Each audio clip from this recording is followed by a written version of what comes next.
Durante quase todo o período colonial, que teve início em 1500, o país conviveu com precários serviços de saúde e uma quase absoluta ausência de atuação do Estado nesse campo. Em 1808, com a chegada da família real portuguesa, houve a necessidade de se instalar uma estrutura sanitária mínima. Nessa época, foram criadas também as primeiras escolas de medicina do país. A rainha de Portugal passou a dedicar-se intensamente aos doentes e pobres e patrocinou a fundação da Santa Casa em Lisboa, instituindo a primeira legítima ONG do mundo, em um tempo em que seria impensável a existência de uma instituição não governamental. Com isso, outras santas casas foram criadas em todo o mundo, inclusive no Brasil. No campo da assistência médica em nosso país, existia uma divisão entre serviços privados, filantrópicos e mutualistas.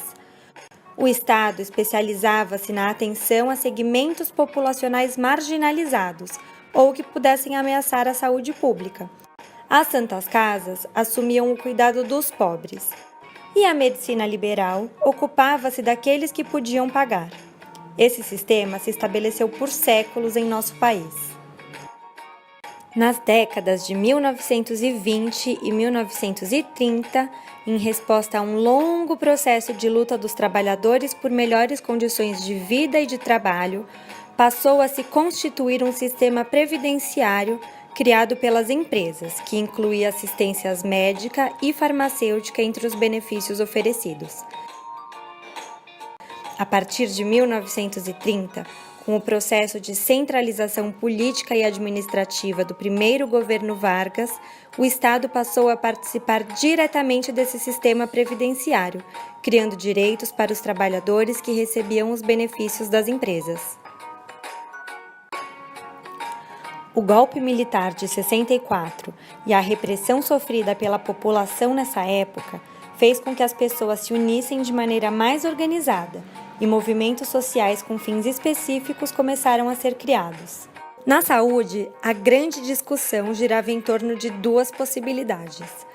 Um sistema de saúde com características de universalização inclusiva e de caráter nacional, com as ações e serviços oferecidos predominantemente por uma rede pública, ou um sistema no qual é o setor privado o principal provedor de serviços, com a ação do Estado voltada apenas para alguns setores bem definidos: pobres, desempregados, idosos, minorias. Os anos foram seguindo e o país se estruturando para uma democracia como conhecemos hoje. Nesse contexto, o Estado brasileiro deixou de ser um grande produtor, controlador e gestor de serviços públicos para se tornar um Estado normativo.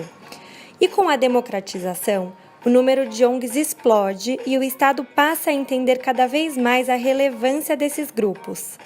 Com a democracia e aumento das ONGs e, portanto, uma maior cobrança da sociedade em relação às ações do governo, é criada a Constituição de 1988, utilizada até hoje. É uma das mais extensas constituições já escritas, com 245 artigos e mais de 1,6 mil dispositivos. Para a saúde, o principal artigo da Constituição é o 196, que diz que a saúde é direito de todos e dever do Estado, garantido mediante políticas sociais e econômicas que visem a redução do risco de doença e de outros agravos e ao acesso universal e igualitário às ações e serviços para sua promoção, proteção e recuperação. Agora, é importante que a população conheça as leis existentes para a saúde e os órgãos governamentais responsáveis pela execução das mesmas, para monitorar as ações do governo e garantir acesso adequado à saúde para toda a nossa população.